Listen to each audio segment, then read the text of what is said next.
आज का हमारा विषय है उदासीनता। उदासीनता हमारे हृदय का ऐसा भाग है जहां हमें किसी भाग में रुचि नहीं रहती। हम कोई कार्य करने के लिए उत्साहित नहीं होते। उदासीनता जब एक सीमा से बढ़ जाती है तो मन का रोग बन जाती है। मनुष्य जीवन से अधिक मृत्यु को पसंद करता है। हम सब जीवन में कभी ना कभी उदासीनता का अनुभव करते हैं। मन निराश से भर जाता है और हम कार्य का त्याग कर बैठते हैं। अधिकतर हमारी उदासीनता कुछ समय के लिए ही होती है, इसलिए उससे होने वाली हानि को हम पहचान नहीं पाते। किंतु उदासीनता धीरे धीरे आदत का रूप धारण कर लेती है और हम उदासीनता के कारण बार बार हाथ में लिए कार्य अधूरा छोड़ देते हैं। क्या हमारे सबके साथ ऐसा नहीं होता? तो वास्तव में उदासीनता क्या है? इसका जन्म कहाँ से होता है? इसे छूटने का उपाय क्या है? उदासीनता मन की ऐसी स्थिति का नाम है जब हमें अपनी तकलीफों या कठिनाइयों का कारण बाहर दिखाई देता है। हम कहते हैं कि समाज बुरा है, जीवन की परिस्थितियां प्रतिकूल है, वक्त हमारा साथ नहीं दे रहा है, वगैरह वगैरह। अब जब दुख का कारण बाहर होता है तो उसको बदलने का हमारे पास कोई मार्ग नहीं होता। क्या ये सत्य नहीं है? हम सभी जानते हैं कि क्या सही है और क्या गलत है, फिर भी हम चाहते हुए भी गलत को रोक नहीं पाते। हम गलत बातों की तरफ, गलत कार्यों की तरफ, गलत सोच की तरफ खींचे चले जाते हैं। और जिस चीज को भी हम पूरे यकीन के साथ मानते हैं, हमारा दिमाग उसी को सही मानता है, उसे ही सत्य मानता है, या फिर उसे यूं भी कह सकते हैं कि वही हमेशा सही लगने लगता है और हमेशा वैसे ही कार्य करके हमें और हमारे मन को अत्यंत प्रसन्नता भी मिलती है। लेकिन कहीं ना कहीं मन के एक कोने में हमें यह भी पता होता है कि हमने जो भी किया वह गलत था, वह सही नहीं है। सब कुछ जानते हुए भी, सब कुछ देखते हुए भी, जो कि हमारे सामने स्पष्ट है कि लोगों की मदद करना अच्छा है, झूठ बोलना बुरा है, ईमानदारी अच्छी है और बेईमानी बुरी है, लोगों के साथ धोखा करना बुरा है, अत्याचार बुरा है, लड़ाई झगड़ा करना बुरा है। ये सारी बातें हमें हमारे बचपन से ही सिखाई जाती है और हम इसे बड़े ही ध्यानपूर्वक सीखते और समझते भी हैं। लेकिन अब यहाँ पर एक सवाल यह है कि जब हम सब कुछ जानते हैं कि क्या सही है और क्या गलत है, फिर भी ये दुनिया बुराई की ओर क्यों खींची चली जा रही है? चारों तरफ बुरा क्यों हो रहा है? आखिर हमारे अंदर इतनी बुराई आई कहाँ से और हम इतने बुरे कैसे बन गए? कहीं ना कहीं अधिकांश लोग यही सोचते रहे होंगे कि यह तो मन का खेल है। लेकिन क्या केवल इसमें हमारे मन का ही दोष है? इस जीवन में, इस संसार में जो कुछ भी हो रहा है, मनुष्य जो कुछ भी कर रहा है, उसका एकमात्र कारण उसका मन ही है। जब हम ये जानते हैं कि ऐसा करना बुरा है, उसके बावजूद भी हम उसकी ओर आसानी से खींचे चले जाते हैं। जब हम मानते हैं कि क्या अच्छा है, उसके बावजूद भी हम बुरा करते हैं, तो इसका एकमात्र कारण आपका मन ही है। भगवान कृष्ण भी कहते हैं कि मन हमारे सारे प्रवृत्तियों का प्रधान है। इसका अर्थ यह है कि हम अपने जीवन भर जो कुछ भी करते हैं, जो कुछ भी सोचते हैं, उन सब में हमारा मन प्रधान होता है। अर्थात यह सब कुछ मन के कारण ही होता है। जैसे कि कहा जाता है कि भगवान के बिना इच्छा के एक पत्ता भी नहीं हिल सकता, वैसे ही हम मनुष्यों के जीवन में हमारा मन एक बहुत बड़ा खेल रचता है और इस खेल में हम लगातार फंसते चले जाते हैं। यह हमें खुशियां भी देता है और दुख भी देता है। यह हमें भ्रम में भी रखता है और स्पष्टता भी दिखाता है।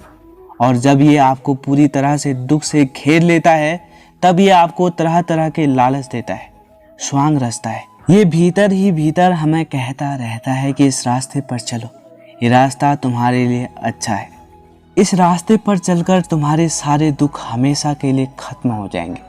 और ऐसी ही परिस्थिति में हम अपने मन की बात बड़ी ही जल्दी मान लेते हैं, फिर चाहे वो रास्ता गलत क्यों ना हो, फिर चाहे वो रास्ता बुरा ही क्यों ना हो।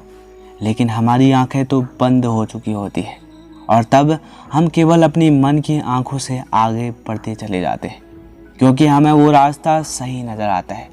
तो अब यहाँ पर एक सवाल उत्पन्न होता है कि आखिर हमारा मन हमारे साथ ही इस तरह का छल कपट क्यों करता है, इस तरह का खेल क्यों खेलता है।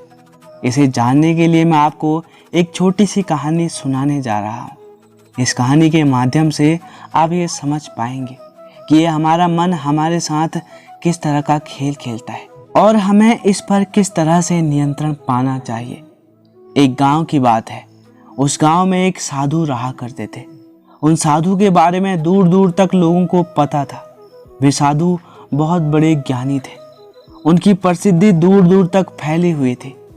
उनके बारे में ऐसा कहा जाता था कि उन्होंने अपने मन पर विजय प्राप्त कर ली है। वे हमेशा शांत रहते हैं और उन्हें किसी तरह की कोई भी बुरी प्रवृत्ति या किसी तरह की कोई भी विचार उनके अंदर अब नहीं रह गए हैं, जिस कारण दूर दूर से लोग उनसे मिलने आया करते थे, उनका प्रवचन सुनते थे, उनका आदर सत्कार करते थे। जब भी वे साधु अपना प्रवचन शुरू करते तो वहाँ पर इतनी भीड़ इकट्ठी हो जाती कि किसी को खड़े रहने तक की जगह नहीं मिल पाती। लेकिन एक दिन उस गांव में एक और महागुरु आए और अब लोग उन महागुरु का प्रवचन सुनने के लिए धीरे धीरे उनकी तरफ खींचे चले जाने लगे। उनका प्रवचन सुनने जो कोई भी जाता वो वहाँ से वापस इन साधु के पास कभी नहीं लौटता। ऐसे ही धीरे धीरे करके समय बीतता गया। लोग महागुरु की तरफ खींचे चले जाने लगे और इन साधु के पास केवल कुछ ही लोग आते थे और जो भी इनके पास आया करते थे वह इनकी चापलूसियां किया करते थे और कहते हैं कि हे गुरुवर, हम तो आपके भक्त हैं और केवल आपका ही प्रवचन सुनना पसंद करते हैं, इसलिए हम हमेशा केवल आपके पास ही आएंगे। वो महागुरु तो झूठे हैं, झूठी झूठी बातें बताते हैं। वो लोगों को बहला रहे हैं, लोगों को गलत राह दिखा रहे हैं। लेकिन धीरे धीरे सभी लोग उसकी तरफ खींचे चले जा रहे हैं। उसने न जाने उन पर कौन सा जादू कर दिया है। और इतना ही नहीं, वह तो बुराई भी करता है और लोगों को बुरी राह भी दिखाता है। वह तो आपके बारे में भी बुरा भला कहता है। वे गुरु कहते हैं कि आपने अपने मन पर कोई विजय नहीं प्राप्त की है। आप तो अब भी अपने मन के गुलाम हो। आपका मन जैसा कहता है आप वैसा ही करते हो। आप झूठ बोलते हो, आप लोगों को गलत राह दिखाते हो। उन साधु ने लोगों के मुख से ये सारी बातें सुनी और उसके बाद मुस्कुराकर उनसे कहते हैं कि अगर ऐसी बात है, अगर तुम्हें मैं गलत प्रवचन दे रहा हूँ, तुम्हें मैं गलत राह दिखा रहा हूँ, तो तुम खुशी खुशी उनके पास जा सकते हो। जैसे ही उन साधु ने यह बात कही तो जो बचे कुचे लोग वहाँ उनके पास आया करते थे वह भी वहाँ से उठकर चले गए और फिर उनके पास लौटकर वापस नहीं आए। यह देखकर उन साधु को रात भर बड़ी बेचैनी हुई। उन्हें रात भर नींद नहीं आई। उन साधु ने सोचा चलो एक बार चलकर देखते हैं कि वो महात्मा गुरु आखिर कौन है और वे लोगों को क्या सिखा रहे हैं। अगली सुबह जब साधु उन महात्मा गुरु के पास पहुंचे तो उन्होंने देखा कि सारे गांव वाले वहीं पर इकट्ठा हुए हैं और बहुत बड़ी भीड़ लगी हुई है। लोग उन महागुरुवर की जय जयकार कर रहे हैं। यह सब देखकर उन साधु के मन में क्रोध उत्पन्न हो गया और वे तुरंत ही लोगों के बीच आ गए और उन्होंने चिल्ला चिल्ला कर ये कहना शुरू कर दिया कि इतने दिनों से मैं तुम्हें प्रवचन दे रहा था, मैं तुम्हें सही राह बता रहा था, मैं तुम लोगों को सही ज्ञान दे रहा था, मैंने तुम लोगों की उन्नति में तुम्हारा साथ दिया है, लेकिन तब तुम लोगों में से किसी ने भी मेरी परवाह नहीं की। लेकिन आज जब तुम लोगों को ये झूठा महागुरु मिल चुका है जो तुम्हें गलत राह दिखाता है, गलत बातें बताता है, तो तुम इसके पीछे चल पड़े हो। लेकिन याद रखना कि एक दिन तुम सभी पछताओगे और फिर मेरे पास लौट कर आओगे। अगर तुम्हारे महागुरु में इतना ही दम है, अगर तुम्हारे महागुरु को इतना ही ज्ञान है, तो उनसे कहो कि मैं उन्हें चुनौती देता हूँ, वह मेरे साथ चुनौती स्वीकार करे और यदि वह जीत गए तो मैं यहाँ से ये नगर छोड़कर हमेशा हमेशा के लिए चला जाऊंगा। इतने सारे लोगों के बीच जब वह साधु ने उस महात्मा गुरु को ये चुनौती दे दी तो वह महागुरु बड़े ही शांति से मुस्कुराकर उन साधु की चुनौतियों को स्वीकार कर लेते हैं। अगले दिन सुबह सुबह वह महागुरु और वह साधु दोनों के साथ बैठकर एक दूसरे का आमना सामना करते हैं। लेकिन देखते ही देखते वो साधु चुनौतियों को हारने लगे। वो वहाँ से उठकर चले गए। उनसे अपनी ये हार देखी नहीं गई। वे वापस अपने आश्रम लौटे और रात भर सो नहीं पाए। उन्हें ये चिंता सता रही थी कि वो इस नगर को छोड़कर कहाँ जाएंगे। तभी उनके मन में एक युक्ति जगी। उन्होंने सोचा कि खुद जाने से अच्छा है क्यों ना मैं इन महागुरु को ही कुछ सबक सिखा दूं, जिससे वो यहाँ से लौट जाए और एक बार फिर से इस नगर पर मेरा राज हो जाए। उन साधु ने महागुरु को भगाने के लिए न जाने कितने तरह तरह के षड्यंत्र रचे, तरह तरह की बातें बनाई, तरह तरह के लोगों से उन्हें नीचा दिखाने का प्रयास किया। लेकिन उनके सारे षड्यंत्र एक एक करके विफल होते जा रहे थे और यह सब देखकर उन्हें बहुत क्रोध आ रहा था। लोगों के सामने इस तरह से अपना अपमान होता देख उनसे रहा नहीं गया। एक रात जब वो अपने आश्रम में सो रहे थे, तभी उस साधु को एक युक्ति सूझी। क्यों ना मैं इस महागुरु को अपने रास्ते से ही हटा देता हूँ, जिससे सब कुछ पहले की तरह हो जाएगा। यह सोचकर वो साधु हाथ में एक कटार लिए उन महागुरु के आश्रम पहुंच जाते हैं। वह चुपके से आश्रम में घुसकर उन महागुरु के ऊपर जैसे ही कटार से वार करने का प्रयास करते हैं कि तभी उन महागुरुवर की आंखें खुल जाती है और वह उन साधु को रोक लेते हैं और कहते हैं कि अरे, अभी तक तुम्हें होश नहीं आया? क्या तुम अभी तक यही नहीं समझ पाए? लगता है तुम अब भी भ्रम में जी रहे हो। यदि तुमने अपने मन से विजय प्राप्त कर ली होती तो यह हथियार आज तुम्हारे हाथों में ना होता। यह हथियार आखिर तुम्हें किसने थमाया? तुम्हारी आंखें जो लाल हुई है, ये क्रोध तुम्हें किसने दिलाया? आखिर इसके पीछे का कारण कौन है? इसके पीछे की वजह क्या है? इसका जवाब देते हुए वह साधु कहता है कि इसकी वजह आप हैं। आपके आने के बाद से ही लोगों ने मेरे यहाँ पर आना बंद कर दिया है। जो लोग मुझे पूजते थे, मेरा आदर सत्कार करते थे, वे सब लोग अब मुझसे नफरत करते हैं, मेरा तिरस्कार करते हैं और तो और कोई मुझसे बात तक नहीं करता है। अगर आप यहाँ पर ना आए होते तो ये सब नहीं होता। इसलिए आज मैं आपको अपने रास्ते से हमेशा के लिए हटाकर ही दम लूँगा। उन साधु की ये सारी बातें उन महागुरु ने बड़े ही ध्यानपूर्वक सुनी और उसके बाद साधु के बारे में वो ये समझ चुके थे कि उनका मन उन पर हावी हो चुका है। जैसा उनका मन कहेगा वह वैसा ही करेंगे। उनकी आंखें बंद हो चुकी हैं। अब उन्हें नजर नहीं आ रहा है कि वह क्या करने जा रहे हैं। उनके प्रबल मन ने उनके सोचने और समझने की शक्ति छीन ली है। तभी वो महागुरु बड़े ही शांति से उन साधु से कहते हैं कि क्या तुम बुरे इंसान हो?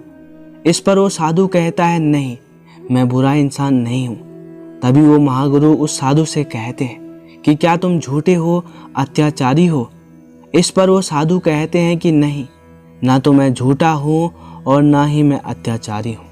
तभी वो महागुरु उस साधु से कहते हैं, इसका अर्थ यह हुआ कि तुम लालची हो, तुम्हें लालच लोभ है कि लोग तुम्हारे पास अब नहीं आते, लोग तुम्हारा तिरस्कार नहीं कर रहे हैं और इस अपमान को तुम सहन नहीं पा रहे हो। तुम्हें अपना आदर चाहिए।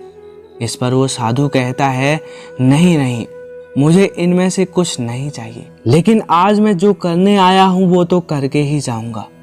तभी उन महागुरुवर ने जोर से चिल्लाकर कहा, फिर तुम्हारे हाथ में कतार क्या कर रही है? आखिर तुम क्या करना चाहते हो और यहाँ पर क्या करने आए हो? उनके जोर से चिल्लाने के बाद उन साधु का ध्यान अपने हाथों पर गया। जैसे ही उन्होंने अपने हाथों में वो कटार देखी तो उसे तुरंत फेंक दिया और उन महागुरुवर के सामने झुककर उन्हें प्रणाम किया और कहने लगे, हे महागुरु, आपने मुझे एक बड़ा पाप करने से बचा लिया। आपने मेरी आंखें खोल दी। आपका बहुत बहुत धन्यवाद। किंतु हे गुरुवर, मैं यह समझ नहीं पा रहा हूँ कि आखिर ये सब कैसे हुआ, क्यों हुआ? मैंने तो अपने मन पर विजय प्राप्त कर ली थी और मैं तो अपने मन को अपने काबू में कर चुका था, फिर भला ये कैसे हुआ? तभी वह गुरुवर बड़े ही शांतिपूर्वक उन साधु से कहते हैं, हमारा मन हमारे भीतर होता है और यह कहीं नहीं जाता। ये हमेशा हमारे साथ ही रहता है। जब हम हारते हैं तो ये हमें जीत के सपने दिखाता है और जब हम जीतते हैं तो ये हमें हार के डर से डराता है। ये हमें हमेशा प्रेरित करता है, सफल होने के लिए राह दिखाता है। लेकिन जब हम सफल हो जाते हैं तब यह हमें असफलता के डर से डराकर हमें तकलीफ देता है, हमें नीचे गिराने की कोशिश करता है, जिससे हम इसके वश में आकर अनुचित कार्य को भी उचित समझकर अपना पूरा मन लगाकर उस कार्य को करते हैं। और जब हम इसे अपने काबू में करना चाहते हैं तो यह हमें भ्रम के जाल में डाल देता है। यह हमें ये दिखाता है कि मैं तो आपके ही वश में हूँ, आप जैसा कहेंगे मैं वैसा करूँगा। तब हमें यह लगता है कि हमने अपने मन पर काबू पा लिया है और अब ये हमारे नियंत्रण में है।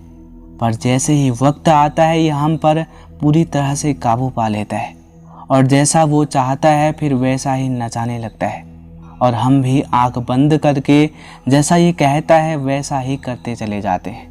तभी वह साधु उन महागुरुवर से कहता है, हे महागुरु, पर ये मन हमारे साथ ऐसा खेल क्यों खेलता है? क्या हमें खुश रहने का हक नहीं है? वह हमें खुशी खुशी क्यों नहीं जीने देता? क्यों हम ना चाहते हुए भी उन बुरे कर्मों को कर बैठते हैं जिन्हें हम कभी नहीं करना चाहते? तभी वह महागुरुवर बड़े ही शांतिपूर्वक उन साधु का इस प्रश्न का जवाब देते हुए कहते हैं, हमारा मन दो धारी तलवार की तरह है। इस तलवार से तुम अपने सारे बंधनों को काट सकते हो और अगर तुम्हें इसे चलाना नहीं आता तो तुम अपने आप को घायल भी कर सकते हो। यदि तुम हो तो तुम्हारा मन भी है और तुम नहीं हो तो तुम्हारा मन भी नहीं है। हम मनुष्य हैं और हमारे अस्तित्व के लिए हमारे मन का होना अति आवश्यक है, लेकिन बिना मन के हम कुछ भी नहीं है। हम इसके बिना कुछ नहीं जान सकते हैं, कुछ नहीं समझ सकते हैं। अगर यह नहीं होगा तो हम जीवन भर अज्ञान ही रह जाएंगे।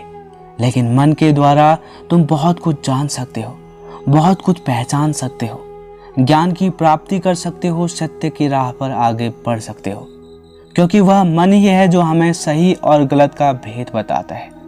यदि हम बिना मन के रहेंगे तो हम जीवन भर इस ज्ञान को समझ नहीं सकते, जिस कारण हम जीवन भर केवल अज्ञानी ही बने रहेंगे। इसीलिए यदि हमें ज्ञान की प्राप्ति करनी है तो हमारे मन का होना अति आवश्यक है, लेकिन इसी के साथ हमें इस पर नियंत्रण भी रखना चाहिए। यदि हम इस पर नियंत्रण रखेंगे तो यह हमें सही दिशा की ओर ले जाएगा। यदि हम इस पर नियंत्रण नहीं रख सकते तो यह हमें हमेशा गलत दिशा की ओर ले जाएगा और तब हम केवल बुरे कर्म करेंगे, बुरी आदतें और बुरे विचार रखेंगे, जिससे हमारा केवल विनाश ही होगा। यह सुन उस साधु ने उन महान गुरुवर से कहा कि हे गुरुवर, आपने मेरी आंखें खोल दी है, आपका बहुत बहुत धन्यवाद। दोस्तों, हम भी अपने मन के अधीन होकर ऐसे बहुत से कार्य कर देते हैं जो हम नहीं करना चाहते, या फिर यूँ कहें कि हमारा पूरा जीवन हम अपने मन के अधीन होकर ही गुजार देते हैं। मन से ऊपर उठकर मन से कार्य कर लेना ये तो हमने कभी सीखा ही नहीं। हमारे मन का कार्य है हमारी इच्छाओं की पूर्ति के लिए हमें रास्ता दिखाना, उन पर ले जाना और कार्य को पूरा करवाना, अच्छा या बुरा। लेकिन अच्छे या बुरे कार्य का निर्णय मन ही नहीं करता। यह तो हमें केवल मार्ग दिखाता है जिस पर हमें आगे चलना है, लेकिन वो मार्ग सही है या गलत ये तो हमें भी पता होता है। इसका निर्णय हमें ही लेना होता है, क्योंकि यह तो बुद्धि का कार्य है और बुद्धि के साथ अगर समझ हो तो आप सही निर्णय अवश्य ले सकते हैं। लेकिन हमारी समस्या तो यही है कि हम लालच में आकर, लोभ में आकर, वासनाओं के अधीन होकर हमेशा कुछ ना कुछ गलत निर्णय ले ही लेते हैं। जैसे यदि एक प्रेमी और प्रेमिका जब एक दूसरे से बिछड़ जाते हैं तो वो मन के अधीन होकर न जाने कैसे कैसे निर्णय ले लेते हैं, क्योंकि उनका मन उन पर हावी हो चुका होता है और उनकी बुद्धि और उनकी सोचने समझने की शक्ति वह बिल्कुल खत्म हो जाती है, जिस कारण वो कब और क्या निर्णय ले रहे हैं वो उन्हें भी नहीं पता होता है। वह उनके लिए अच्छा होगा या बुरा होगा इतनी भी जानकारी उन्हें नहीं होती है। और इन सभी का कारण है डर। डर हमारी समझ और बुद्धि को खा जाता है। इसलिए जब भी हमारा मन हमें कोई रास्ता दिखाता है तो हम अच्छे या बुरे का भेद ना करके, उसे पहचानने का प्रयास ना करके, बल्कि हमें जो चाहिए हम तो केवल उसके पीछे भागना शुरू कर देते हैं। फिर चाहे वो अच्छा हो या बुरा हो, लेकिन वो तो हमें चाहिए ही, फिर वह चाहे कैसे भी मिले। और इतना ही नहीं, मैंने तो यह भी देखा है कि अपने प्रेम को पाने के लिए लोग उल्टे सीधे रास्ते भी अपना लेते हैं। भले ही उन्हें उस रास्ते पर यकीन हो या ना हो, लेकिन वह केवल अपने प्रेम को पाने के लिए उस रास्ते पर चल पड़ते हैं, बिना कुछ उसका अंजाम जाने। लेकिन आप यह भूल जाते हैं कि हमारा मन बहुत शक्तिशाली होता है। हमारा मन एक खुली शक्ति है जो बहुत विध्वंस हो सकती है और बहुत रचनात्मक भी हो सकती है। अगर इसका उपयोग सही से किया जाए, बुद्धिमत्ता और समझ से किया जाए, तो ये आपके लिए रचनात्मक का कार्य करेगी। वहीं पर यदि हम इस पर पूरी तरह से निर्भर हो जाए और बिना कुछ सोचे समझे कार्य करते चले जाए, तो ये हमारे लिए अति विध्वंसक भी साबित हो सकती है। ये सब कुछ आपकी सोच और समझ पर निर्भर करता है। यदि आपने सही निर्णय लिया तो आपका अवश्य अच्छा होगा, और यदि आपने गलत निर्णय लिया तो आपका बुरा होने से कोई नहीं रोक सकता है, और इस बात को आपसे बेहतर और कोई नहीं जान सकता।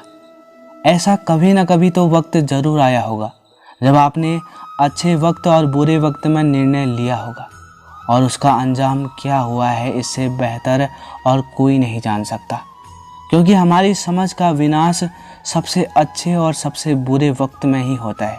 तब हम अपने मन के अधीन हो जाते हैं, और जैसा हमारा मन कहता है हम वैसा ही करने के लिए तैयार हो जाते हैं। इसीलिए जब भी आपको कोई निर्णय लेना हो तो अपनी बुद्धिमत्ता और अपनी समझ का इस्तेमाल करें, क्योंकि यही वो राह है जिससे आप एक सही निर्णय ले सकते हैं, जो आपको आपके भविष्य के लिए रचनात्मक साबित होगा। दोस्तों, उम्मीद है कि आपने इस वीडियो से बहुत कुछ सीखा होगा। इस वीडियो में बस इतना ही। मिलते हैं आपको अगली वीडियो में। तब तक के लिए अपना ख्याल रखें। धन्यवाद।